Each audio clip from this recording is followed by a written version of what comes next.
News చూస్తున్నాం. తెలంగాణ అవతరణ దినోత్సవం వేళ జనసేనాని పవన్ కళ్యాణ్ ప్రకటించిన తెలంగాణ నవ నిర్మాణ సంకల్ప సభ ఇప్పుడు రాజకీయ వర్గాల్లో పెను దుమారాన్ని రేపుతోంది.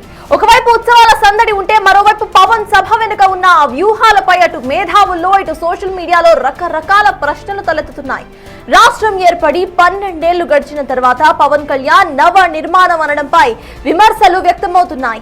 అయితే జనసేన వర్గాల ప్రకారం ఇది భౌతికమైన నిర్మాణం కాదు, రాజకీయ పునర్నిర్మాణంగా పేర్కొంటున్నారు. వాళ్ళు తెలంగాణలో ఇప్పటికే ఉన్న రాజకీయ శూన్యాన్ని భర్తీ చేయడానికి పార్టీని క్షేత్రస్థాయిలో పునర్నిర్మించుకోవటమే పవన్ అసలు ఉద్దేశమని తెలుస్తోంది. ఇది రాష్ట్ర నిర్మాణం కంటే తెలంగాణలో జనసేన నవ నిర్మాణం కోసమేనని స్పష్టమవుతోందని అంటున్నారు. అయితే ఇటీవల ప్రొఫెసర్ కె నాగేశ్వర్ విషయంలో తలెత్తిన వివాదం పవన్ కళ్యాణ్ ను తెలంగాణ వ్యతిరేకిగా చిత్రించే ప్రయత్నం చేసింది. ఈ ముద్రను చెరిపేసుకోవడానికి అవతరణ దినోత్సవం కంటే మించిన సమయం మరొకటి ఉండదని పవన్ భావించినట్లు సమాచారం. జూన్ 2న సభ నిర్వహించడం ద్వారా తాను తెలంగాణ బిడ్డను, తెలంగాణ అంటే తనకు గౌరవం ఉందని భావోద్వేగంగా చాటి చెప్పడం ద్వారా విమర్శకుల నోళ్లు ముయించాలని పవన్ వ్యూహంగా కనిపిస్తోంది. ఆంధ్రప్రదేశ్ లో కూటమి అధికారంలోకి వచ్చిన తర్వాత పవన్ ఫోకస్ ఇప్పుడు తెలంగాణపై పడింది. వచ్చే స్థానిక సంస్థల ఎన్నికలు లేదా తదుపరి అసెంబ్లీ ఎన్నికల్లో జనసేన ఒంటరిగానో లేదా పొత్తులతోనో బలమైన పోటీ ఇస్తుందని చెప్పడానికి ఈ 2500 మంది ముఖ్య నేతలతో భేటీ అవుతున్నట్లుగా విశ్లేషకులు భావిస్తున్నారు. తెలంగాణలో జనసేనకు ఉన్న ఓటు బ్యాంక్ ను ఏకీకృతం చేయడం ఈ సభ యొక్క ప్రధాన లక్ష్యంగా సైతం మనకి అర్థమవుతోంది. తెలంగాణలో జనసేన విస్తరణే లక్ష్యంగా సేనాని అడుగులు వేస్తూ ఉంటే ఇక్కడి అధికార ప్రతిపక్ష నేతలు మాత్రం పవన్ కళ్యాణ్ ని టార్గెట్ చేశారు. ముఖ్యంగా మంత్రి పొన్నం ప్రభాకర్ పవన్ కు అల్టిమేటం జారీ చేశారు. పొన్నం ప్రభాకర్ ఏమన్నారో ఇప్పుడు చూద్దాం.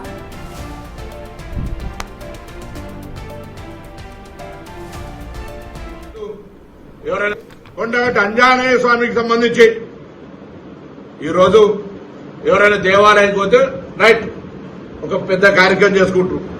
నువ్వు దాన్ని రాజకీయ పరంగా వాడుకొని ఏదో కొండగట్టుకి ఏదో చేస్తారు కావచ్చు. తిరుమల దేవస్థానం చైర్మన్ రావాలి, ఈవో రావాలి. నువ్వు దేవాదాయ శాఖ మంత్రి కూడా కాదు. అయినా పోనీ సరే పరాయి రాష్ట్రమైన వస్తా ఉండడానికి గౌరవించే విధంగా గౌరవించడం.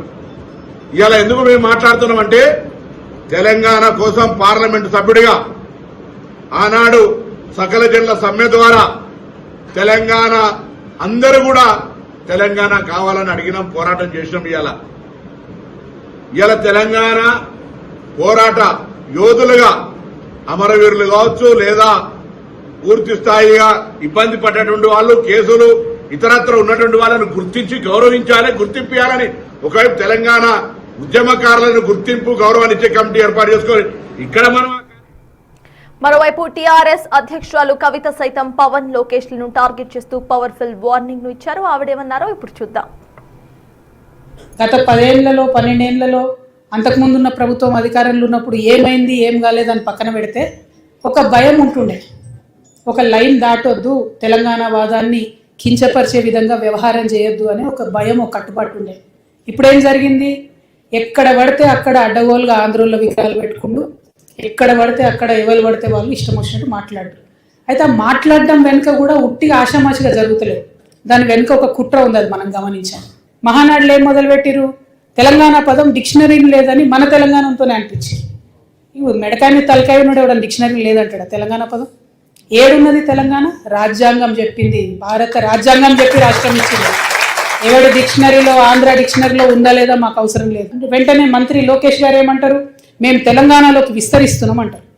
అయ్యా లోకేష్ గారు, ముందు ఇప్పుడు వానాకాలం వస్తూ ఉన్నది. అయ్యా పవన్ కళ్యాణ్ గారు, మీరు రేపు పొద్దుగాలేంది తెలంగాణ నవనిర్మాణాన్ని పవన్ కళ్యాణ్ వచ్చి ఇక్కడ సభ పెడతాడు. నేనేమంటున్నా అంటే ఈ లోకేష్ గారు పవన్ కళ్యాణ్ గారు వాళ్ళది ఒకటే ప్రభుత్వం కదా, ఆంధ్ర ప్రభుత్వాన్ని నేను విజ్ఞప్తి చేస్తున్నా, వానాకాలం వస్తుంది. పవన్ కళ్యాణ్ తెలంగాణలో రేపు సభ పెట్టబోతున్నారు. నవ నిర్మాణ సభ అంటూ కూడా ఆయన దీనికి ఒక పేరు కూడా పెట్టుకున్నారు. సో ఈ సభకు సంబంధించిన పేరు చుట్టూ and Pawan Kalyan Telangana political entry చుట్టూ కూడా కొన్ని వివాదాస్పద వ్యాఖ్యలు సైతం నడుస్తున్నాయి. దీని గురించి డిస్కస్ చేయడానికి మాట్లాడడానికి మా ప్రతినిధులు లైవ్ లో రెడీగా ఉన్నారు. సుచిత, విజయ్ సాగర్ అండ్ విజయవాడ నుండి రాజేష్ కూడా లైవ్ లో కనెక్ట్ అయ్యారు. Yes Suchitha, will start with you. Pawan Kalyan వ్యూహం అసలు ఏమై ఉంటుంది అనుకోవాలి? సరిగ్గా అది కూడా తెలంగాణ ఆవిర్భావం దినోత్సవం నాడే ఈ సభను ప్లాన్ చేయడం వెనుక ఏమైనా వ్యూహం ఉందనుకోవచ్చా సుచిత? ఎస్ సర్తాస్, అయితే తెలంగాణలో జనసేన నవ నిర్మాణ సభ అయితే రేపు మధ్యాహ్నం నుంచి జరగబోతుంది. అయితే తెలంగాణ ఫార్మేషన్ డే జూన్ 2వ తారీఖునే ఈ సభ పెట్టడానికి గల మేజర్ కారణం ఏంటి అనే ప్రశ్న అయితే చాలా మంది దగ్గర లేవనెత్తిన పరిస్థితి కనిపిస్తూ వస్తుంది సర్దాస్. ఎందుకంటే ఆల్రెడీ ప్రస్తుతం అటు కె నాగేశ్వరరావు విషయంలో కానీ లేకపోతే పలు అంశాలలో కూడా పవన్ కళ్యాణ్ మీద చాలా వ్యతిరేకం వచ్చింది తెలంగాణలో. ఈ పరిస్థితుల్లో ఆయనకి ఇటు తెలంగాణ ఫార్మేషన్ డే రోజు సభ పెడితే ఆయనకి కొంచెం మైలేజ్ వచ్చే అవకాశం నడక కూడా తెలుస్తుంది. మనం లోపల కూడా చూడొచ్చు, ఏర్పాట్లు కూడా లోపల జరుగుతున్నాయి. అయితే లోపల కూడా నవ నిర్మాణ సభ అని పెట్టడం గల కారణాలు ఏంటంటే ఆల్రెడీ తెలంగాణ రాష్ట్రం వచ్చి 12 ఏళ్ళు అవుతుంటే ఇప్పటికే చాలా బాగా డెవలప్ అవుతుంటాయి. ఆల్రెడీ థర్డ్ గవర్నమెంట్ నడుస్తుంది. 2 సార్లు బీఆర్ఎస్ పాలించింది, 3వసారి ఇప్పుడు కాంగ్రెస్ పాలిస్తున్నా కూడా ఇప్పటికే డెవలప్మెంట్ కొనసాగుతూనే ఉంది. ఆల్రెడీ డెవలప్ అవుతున్న ఈ స్టేట్ ని కొత్తగా మీరేం నిర్మాణం చేయబోతున్నారు? ఇది తెలంగాణ నవ నిర్మాణమా లేకపోతే తెలంగాణలో జనసేన యొక్క నవ నిర్మాణమా అనే ప్రశ్నలు ఏమనెత్తుతున్నారు చాలా మంది తెలంగాణ వాదులు. ఎందుకంటే ఆల్రెడీ ఇంతకు ముందు ఎలక్షన్స్ లో కూడా జనసేన పోటీ చేసిన 8 చోట జనసేన పోటీ చేసినా కూడా డిపాజిట్లు కూడా రాని పరిస్థితి. అట్లాంటిది ఇప్పుడు రాబోయే ఎలక్షన్స్ ని టార్గెట్ గా పెట్టుకొని వాళ్ళు ముందుకెళ్తున్నారా ఏంటి అనే అంశం మీద అయితే తీవ్రంగా చర్చ కొనసాగుతూ వస్తుంది. ఎందుకంటే ఆల్రెడీ ఏపీలో ఆల్రెడీ వాళ్ళకి ఒక 23 సీట్లు వచ్చి వాళ్ళు ఒక ఉప ముఖ్యమంత్రిగా అయితే పవన్ కళ్యాణ్ గారు కూడా ఉన్నారు. అట్లాంటి పరిస్థితుల్లో ఆయన ఇక్కడికి వచ్చి తెలంగాణలో జనసేనని బలోపేతం చేసే తెలంగాణలో జనసేనని బలోపేతం చేసే అంశం మీద మేజర్గా దృష్టి కేంద్రీకరించారా అనే అంశం కూడా నడుస్తూ వస్తుంది. అయితే మేజర్గా లోపల కూడా మనం ఒకసారి సభ కూడా చూసొద్దాము, చూసి లోపల ఎటువంటివి జరుగుతున్నాయని కూడా చూద్దాము. లోపల ఆల్రెడీ తెలంగాణకు సంబంధించిన జనసేన నాయకులు కూడా సభకు సంబంధించిన ఏర్పాట్లన్నీ కూడా చూస్తూ వస్తున్నారు. అయితే ఈ రేపు జరగబోయే సభకి సంబంధించి అటు తెలంగాణ వాదులు కానీ తెలంగాణలో నాయకులు కానీ చాలా మంది అటు తెలంగాణలోని రవాణా శాఖ మంత్రి పొన్నం ప్రభాకర్ కూడా దీని మీద కమెంట్స్ చేసిన పరిస్థితి కనిపిస్తూ వస్తుంది. ఎందుకంటే ఒకవైపు అంటే తెలంగాణలో చూపు పడితేనే మా కోనసీమలో కొబ్బరి చెట్లు ఎండిపోతాయి అంటూ కొబ్బరి చెట్లు మాడిపోతాయి అంటూ వ్యాఖ్యలు చేసిన పవన్ కళ్యాణ్, అలాగే తెలంగాణ వస్తే 11 రోజులు అన్నం తినని ఏడ్చిన పవన్ కళ్యాణ్ రేపు పవన్ కళ్యాణ్ సభ తెలంగాణలో పెడుతున్నాడు అంటే ఏంటి అసలు అంతర్యం ఏంటి అనే ప్రశ్న లేవనెత్తాల్సిన పరిస్థితి. అలాగే టీఆర్ఎస్ అధినేత్రి కవిత కూడా దీనికి సంబంధించి స్పందించారు. అంటే మేజర్గా ఏదైతే ఇప్పుడు వర్షాకాలం రాబోతుంది, మీ సచివాలయంలోకి నీళ్ళు వస్తాయి, అది చూసుకోండి ముందు, తర్వాత తెలంగాణ మీద వచ్చి ఫోకస్ చేద్దురు కానీ అనే అంశం మీదనైతే ఆవిడ కూడా మాట్లాడడం జరిగింది. మేజర్గా సభకి సంబంధించి తెలంగాణ జనసేనకు సంబంధించి 2,500 మంది కీలక నేతలు కార్యకర్తలు అయితే ఈ సభలో పాలు పంచుకోబోతున్నట్టుగా కూడా తెలుస్తుంది. మనం చూడొచ్చు ఆల్రెడీ జనసేన ఉద్యమి తెలంగాణ నవ నిర్మాణ సంకల్ప సభ జనసేన సాధక్ సమ్మేళనం అంటూ కూడా బోర్డు పెట్టడం జరిగింది. దీనికి సంబంధించి పూర్తి స్థాయిలో ఏర్పాట్లు కూడా కొనసాగుతూ వస్తున్నాయి. కానీ అసలు దీనికి పర్మిషన్ ఉందా లేదా అనే అంశం మీద కూడా చర్చ కొనసాగుతూ వస్తుందని చెప్పుకోవచ్చు. ఆల్రెడీ ఈ సభకి సంబంధించి పూర్తి స్థాయిలో ఏర్పాట్లన్నీ కూడా కొనసాగుతూ వస్తున్నాయి. మరియు దీనికి సంబంధించి రేపు అంటే మేజర్గా అసలు తెలంగాణ ఫార్మేషన్ డే రోజు పెట్టడానికి గల కారణం ఏంటి అనేది అయితే చాలా గట్టిగా వినిపిస్తుంది తెలంగాణలో. ఎందుకంటే ఆల్రెడీ మొన్న రీసెంట్ ప్రొఫెసర్ నాగేశ్వరరావు విషయంలో కానీ లేకపోతే పలు అంశాలలో కూడా పవన్ కళ్యాణ్ మీద వచ్చిన వ్యతిరేకత ఏదైతే ఉందో ఆ వ్యతిరేకతనంతరినీ కూడా మంచిగా అంటే పాజిటివ్గా మార్చుకోవడానికి ఆయన ఇటువంటివన్నీ కూడా చేస్తున్నారా, అంటే తెలంగాణ రాబోయే ఎలక్షన్స్లో తెలంగాణలో జనసేనని బలపరచుకోవడానికి ఇటువంటివన్నీ కూడా చేస్తున్నారా అనే అంశం గురించి కూడా చర్చ కొనసాగుతూ వస్తుంది. ఖచ్చితంగా తెలంగాణలో జనసేనని బలపరచుకోవడమే వాళ్ళ లక్ష్యంగా కూడా చెప్తూ వస్తున్నారు. దాదాపు 2,500 మంది కార్యకర్తలు కానీ అందరూ కూడా ఈ సభకి రాబోతున్నట్టుగా కూడా తెలుస్తుంది. ఇప్పుడే సభ దగ్గరికి తెలంగాణకు సంబంధించి జనసేన నాయకుడు శంకర్ గౌడ్ గారు కూడా రావడం జరిగింది. ఒకసారి ఆయనతో కూడా మాట్లాడే అసలు సభకు సంబంధించి ఎటువంటివి జరగబోతున్నాయి ఏంటి అనే అంశాలు కూడా చర్చించే ప్రయత్నం అయితే చేద్దాము. సార్, మేజర్గా రేపు సభ జరగబోతుంది, నవనిర్మాణ సభ అని. తెలంగాణలో నవనిర్మాణ సభనా లేకపోతే తెలంగాణలో జనసేన నవనిర్మాణ సభనా? మేడం, మీరు ఒకటి చెప్పండి. 2014లో మేము పార్టీ ఆరంభించడం జరిగింది. సో అనేక సమస్యల మీద మేము ప్రభుత్వాల దృష్టికి తీసుకెళ్ళాం. గత 10 ఏళ్లలో ఇప్పుడున్న ఏదైతే ఆపోజిషన్లో ఉన్న పార్టీలు గత కొన్ని వారం నుంచి జనసేన అధినేత శ్రీ పవన్ కళ్యాణ్ గారి మీద రకరకాలుగా మాట్లాడిస్తున్నారు. మీకు అందరు తెలిసిన విషయం. ఇది మేము ఒక నెల కింద అనుకున్న విషయం. ఇది మీటింగ్ కూడా మేము పర్మిషన్ తీసుకొని 3 రోజులు అవుతుంది. ఆ పర్మిషన్ ప్రాసెస్లో ఉంది. తెలంగాణలో జనసేన యువత అంతా జనసేన పార్టీ అధ్యక్షుల వైపు చూస్తున్నారు. ఈరోజు 2 తెలుగు రాష్ట్రాల్లో యువత అంతా జనసేన అధ్యక్షుడు పవన్ కళ్యాణ్ గారు ఏదైతే మంచి పనులు చేస్తున్నారో ఆంధ్రప్రదేశ్లో అటువంటి అంశాలను తీసుకొని ఆకర్షితులై జనసేన పార్టీలో చేరుతున్నారు. అంటే పవన్ కళ్యాణ్ గారు తెలంగాణ వ్యతిరేకి అంటూ కూడా చాలా మంది తెలంగాణ వాదులు చెప్తున్నారు. అదిగాక మన ప్రొఫెసర్ నాగేశ్వరరావు గారి విషయంలో కూడా అది మళ్ళీ ప్రూవ్ అయింది అంటూ కూడా చాలా మంది చెప్తున్నారు. తెలంగాణ వాదులు చెప్తూ వస్తున్నారు కదా. నేను ఒకటే చెప్తామ్మా, మనము 2014లో ఏదైతే విభజన జరిగిన తర్వాత మీకు తెలుసు విషయాలు, అన్నదమ్ములుగా విడిపోదాం, కలిసిమెలిసి ఉందామన్నారు. ఇదే కేసీఆర్ గారు ఒక ఆంధ్రప్రదేశ్ సంబంధించిన ఏ ఒక్క వ్యక్తికి ఏదన్నా జరిగితే నా నోటి పనులతో ముళ్ళు గుంజుతా అని చెప్పి ముళ్ళు తీస్తా అని చెప్పిండు. అటువంటి అంశాలు చెప్పి ఈరోజు మళ్ళీ ఈ కొత్త అంటే రాజకీయాలలో మీరు ప్రభుత్వంలో ఉంటే ఒక మాట, ప్రభుత్వంలో లేకపోతే ఇంకో మాట. అంటే దీన్ని మేము పూర్తిగా వ్యతిరేకిస్తున్నాం. ఎందుకంటే రాజకీయ లబ్ధి కోసం మీరు ప్రయత్నం చేస్తున్నారు. మేము యువతకు పోరాట స్ఫూర్తి నింపుతున్న వ్యక్తి జనసేన అధినేత శ్రీ పవన్ కళ్యాణ్. సమస్యల మీద మీరు దృష్టి పెట్టండి, సమస్యలు ప్రభుత్వం దృష్టికి తీసుకెళ్ళండి, అది సాధించేదాకా పోరాటం చేయడానికి ఈ యొక్క సభ ముఖ్య లక్ష్యం. అంటే మేజర్గా తెలంగాణ అంటే ఈ ప్రస్తుతం ఉన్న నెగిటివిటీ ఏదైతే ఉందో పవన్ కళ్యాణ్ గారి మీద తెలంగాణలో, అది పోగొట్టుకోవడానికే తెలంగాణ ఫార్మేషన్ డే రోజు సభ పెడుతున్నారు అనే చర్చ కొనసాగుతుంది సోషల్ మీడియాలో కూడా. దానికి ఏం సమాధానం చెప్తాము? మేము ఆయన ఇక్కడ ప్రాంతంలోనే ఉండేవాడు, మీకు అందరు తెలిసిన విషయమే. ఇక్కడ ఓటర్ కార్డు ఉండే అతను 2014లో 2 రాష్ట్రాలుగా విడిపోయినప్పుడు అక్కడ ఓటు తీసుకొని అక్కడ ఉప ముఖ్యమంత్రిగా బాధ్యతలు తీసుకున్నారు. ఇక్కడ 2014 మార్చి 14 మేము ఇక్కడనే నవోటల్లో పార్టీ ఆరంభించడం జరిగింది. అప్పుడు లేని సమస్య ఇప్పుడు ఎందుకు వచ్చింది అంటే ఇక్కడ ఏమైపోయిందంటే 10 ఏళ్ళు పరిపాలించిన వాళ్ళని ఏడ ప్రశ్నిస్తాడో, వాళ్ళు అప్పుడు 10 ఏళ్ల కింద వాళ్ళు ఉన్నప్పుడు వాళ్ళ ఆస్తులు ఎంత, ఇప్పుడు వాళ్ళ ఆస్తులు ఎంత అనేది యువతకు తెలియాలి. ఎందుకంటే వీళ్ళు విచ్చలవిడిగా 2 రాష్ట్రాల్లో మళ్ళీ ద్వేషం పెంచి మళ్ళీ కొట్టుకునే పరిస్థితి ఇప్పుడు లేదు. తెలంగాణ అనే అంశం ముగిసిపోయింది. ఇప్పుడు ఏమున్నా కానీ మీరు కవులకు ఏం చేసిరు, కళాకారులకు ఏం చేసిరు, 10 ఏళ్ళల్లో ఉద్యమకారులకు ఏం చేసిరు, వాళ్ళు బతకడానికి మీరు ఏమి ఇచ్చిర్రు అనేది మా ఒక్క ఆవేశం, మా ఒక ఆలోచన మా నాయకుడు రేపు తెలియజేస్తారు. ఇంకొకటి, తెలంగాణలో రవాణా శాఖ మంత్రి పొన్నం ప్రభాకర్ గారు కూడా తెలంగాణ ప్రజలకి పవన్ కళ్యాణ్ క్షమాపణ చెప్పిన తర్వాతనే ఇటువంటి నవ నిర్మాణ సభలు కానీ ఏ సభలైనా పెట్టాలి అని అంటూ కూడా చెప్పడం జరిగింది. దానికి సంబంధించి ఏం చెప్పాలనుకుంటున్నారు? నేను ఒకటి చెప్తామ్మా, ఇదే 2009లో స్వర్గీయ రాజశేఖర్ రెడ్డి గారు ఇక్కడ ఎలక్షన్స్ అయిపోయినాక అనంతపూర్ కర్నూలు వైపు వెళ్ళి ఇదేమన్నా పాకిస్తానా అన్నాడు. అప్పుడు ఏం చేసిండి పొన్నం ప్రభాకర్? కాంగ్రెస్లోనే ఉండుగడా. నేను మిమ్మల్ని ప్రశ్నిస్తున్నా, మీ ద్వారా తెలియజేయండి ప్రజలకు. అంటే మీరు ప్రభుత్వంలో ఉంటే ఒక లెక్క మాట్లాడతారు, మీ ఎలక్షన్స్ అయిపోయినాక ఒక రకంగా మాట్లాడతారు. అంటే మీరు మాట్లాడితే కరెక్ట్, మేము ఏదైనా మాట్లాడితే మాత్రం తప్పు. ఇది ఎక్కడ న్యాయం? పొన్నం ప్రభాకర్ గారు చెప్పండి. జనసేన అధినేత శ్రీ పవన్ కళ్యాణ్ గారు సమాజం గురించి, యువత గురించి ఈరోజు ముందడిగేసి దేశవ్యాప్తంగా మొన్న మహారాష్ట్రలో పోయారు, అక్కడ అబ్జెక్షన్ లేదే, కర్ణాటకలో పోయారు, అక్కడ అబ్జెక్షన్ లేదే ప్రచారానికి. మీరెందుకు ఇబ్బంది పడుతుర్రు? అంటే ఒక నిజాయితీ పరుడు రాజకీయాలు రావద్దు, మీ వెనక జెండలు మోసుకుంటూ ఉండాలి తెలంగాణ యువత అంతా.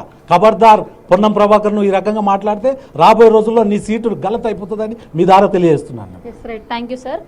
ఎస్, చూసాం కదా మొత్తానికి ఇది పరిస్థితి. తెలంగాణలో ఖచ్చితంగా మేము యువతని చైతన్యపరచడానికే అయితే ఈ సభ అయితే చేస్తున్నాము. ఖచ్చితంగా ఎటువంటి దురుద్దేశాలు మాకు లేవు. తెలంగాణలో యువతని చైతన్యపరిచి ఖచ్చితంగా యువత రాజకీయాలకు వచ్చి మంచి మంచి పొజిషన్స్లో ఉండి మంచి చైతన్యపరిచే పనులు చేయాలి, స్టేట్ కానీ కంట్రీ కానీ డెవలప్ అయ్యే పనులు చేయాలి అంటూ కూడా చెప్పడం జరిగింది. పొన్నం ప్రభాకర్ గారు కానీ లేకపోతే ఎవరైనా కూడా మాట్లాడే ముందు కొంచెం ఆలోచించి మాట్లాడండి అంటూ కూడా చెప్పడం అయితే జరిగింది. సర్తాస్. Yes, thank you Sujatha. And Vijay, present అక్కడ సిచ్యువేషన్ ఏంటి? అయితే ఆల్రెడీ ఇక్కడ కూటమిలో ఉంది కాబట్టి ఏపీలో ఇది ఒక సాఫ్ట్ లాంచ్ గా మనం చూడొచ్చా విజయ్? ఎందుకంటే తెలంగాణలో మనం చూసుకుంటే ఇద్దరు టీడీపీకి కానీ బీజేపీకి కానీ అంత ఓట్ షేర్ ఇక్కడ మనకు కనిపించడం లేదు. సో ఇదొక సాఫ్ట్ లాంచ్ గా మనం భావించొచ్చా? అండ్ కూటమి నుండి ఎవరన్నా నేతలు రేపటి సభకి హాజరయ్యే అవకాశం ఉందనుకోవాలా? Yes exactly Sartaj. అయితే అంతకంటే ముందు మనం ఒక్కసారి గత సాధారణ ఎన్నికల్లో జనసేన పోటీ చేసినటువంటి కొన్ని నియోజకవర్గాలు చూద్దాం. సో అందులో ప్రధానంగా కూకట్పల్లి, హైదరాబాద్లోని ప్రధానంగా కూకట్పల్లి ఏరియాలో అటు జనసేన పార్టీకి కావచ్చు, లేకపోతే టీడీపీ సానుకూల ఓటర్లు కావచ్చు, ఎక్కువగా ఉండేటువంటి ప్రాంతం ఇది మొదట కూకట్పల్లి, అలాగే ఖమ్మం, కొత్తగూడెం, వైరా, అశ్వరావుపేట, కోదాడ, ఇక నాగర్ కర్నూలు జిల్లా, నాగర్ కర్నూలు నియోజకవర్గం, అలాగే తాండూరు నియోజకవర్గం. ఈ 8 నియోజకవర్గాల్లో జనసేన మొదట యొక్క గత సార్వత్రిక ఎన్నికలు ఏవైతే ఉన్నాయో సో అందులో పోటీ చేసింది. కానీ ఏ ఒక్క చోట కూడా కనీసం డిపాజిట్ కూడా తీసుకున్నటువంటి పరిస్థితి లేదు. అంటే మొత్తం డిపాజిట్లే గల్లంతైపోయినటువంటి పరిస్థితి కనిపించింది. అయితే రేపు తెలంగాణలో ముఖ్యంగా హైదరాబాద్లో జనసేన అధ్యక్షుడు పవన్ కళ్యాణ్ నిర్వహిస్తున్నటువంటి ఈ సంకల్ప సభ ఏదైతే ఉందో, నవనిర్మాణ సంకల్ప సభ, అలాగే జనసేన వాళ్ళు పిలుచుకున్నటువంటి పేరు వచ్చేసి జనసేన సాధక్ సమ్మేళనం అనేటువంటి పేరుతోటి ఈ సభను అయితే పిలుచుకుంటా ఉన్నారు. ముఖ్యంగా అసలు గతంలో అంటే జాతీయ స్థాయిలో జనసేన టీడీపీ ఏదైతే పొత్తు కొనసాగుతుందో ఏపీలో, ఇక్కడ తెలంగాణకు సంబంధించి కూడా అలాంటి ప్రభావమే ఉంటుంది అంటూ కూడా చాలా మంది అనుకున్నారు. కానీ మొదటి నుంచి కూడా బీజేపీ తెలంగాణలో ఖచ్చితంగా ఒంటరిగానే పోటీ చేస్తుంది, ఒంటరిగానే మేము ఎన్నికల్లోకి వెళ్తామంటూ కూడా గతంలో చాలాసార్లు కూడా ఇటు తెలంగాణ బీజేపీ రాష్ట్ర అధ్యక్షుడు ఎన్ రామచంద్రరావు కూడా చెప్పారు. అయితే ఇప్పుడు ప్రధానంగా ఏదైతే జనసేన నిర్వహిస్తున్నటువంటి ఈ యొక్క సభ ఉన్నదో, ఈ సంకల్ప సభ ఏదైతే కనిపిస్తుందో దీనికి సంబంధించి మాత్రము సైలెంట్గా ఉంటున్నటువంటి పరిస్థితి కనిపిస్తుంది. ఒక పక్క మద్దతు ఇవ్వట్లేదు, అలా అని చెప్పి వ్యతిరేకించడం కూడా లేదు. సో ఇక్కడ జనసేనకు సంబంధించినటువంటి ప్రధాన అంశాలను తీసుకున్నట్లయితే అటు పార్టీకి పాజిటివ్గా ఉన్నటువంటి యూత్ కావచ్చు, అలాగే వివిధ వర్గాలకు సంబంధించినటువంటి మేధావులు కావచ్చు, సో వీళ్ళు సపోర్ట్గా ఉన్నటువంటి ఆ సపోర్ట్ ఏదైతే ఉందో అది తిరిగి బీజేపీ కూడా ప్లస్ అవుతుంది అనేటువంటిగా కొంత ఆలోచన అయితే కనిపిస్తూ ఉంది. అండ్ అలాగే ముఖ్యంగా కాంగ్రెస్ అలాగే బీఆర్ఎస్కి సంబంధించినటువంటి వ్యతిరేక ఓట్లు ఏవైతే ఉన్నాయో సో వాటిని తిరిగి బీజేపీ వైపుకు మళ్లించుకునేటువంటి అవకాశం అయితే కనిపిస్తూ ఉంది. అండ్ అలాగే బీజేపీకి సంబంధించి ఎలా అయితే వారి పార్టీ ఏదైతే ఏదైతే ఆ పార్టీకి సంబంధించినటువంటి అంశాలు ఉన్నాయో సో వారు పూర్తిగా జనసేనకు సంబంధించి కూడా ఒకేలాగా ఉన్నాయి కాబట్టి సో ఖచ్చితంగా జనసేన తీసుకొస్తున్నటువంటి ఏదైతే తెలంగాణలోకి రావాలని చెప్పేసి అయితే చూస్తూ ఉన్నారో, ఇటు తెలంగాణలోకి వస్తే ఒకవేళ సీట్ల కేటాయింపు కావచ్చు, లేకపోతే పార్టీకి సంబంధించినటువంటి అంశం తీసుకున్నా కూడా కొంత ఇబ్బంది పడేటువంటి అవకాశం ఉంటుంది. కాబట్టి సైలెంట్గానే మద్దతిస్తూ బహిరంగంగా మాత్రం ఎక్కడ కూడా జనసేన పార్టీకి సంబంధించి ఎక్కడ కూడా ఏదైతే ప్రస్తావన ఉందో తీసుకురానటువంటి పరిస్థితి కనిపిస్తూ ఉంది.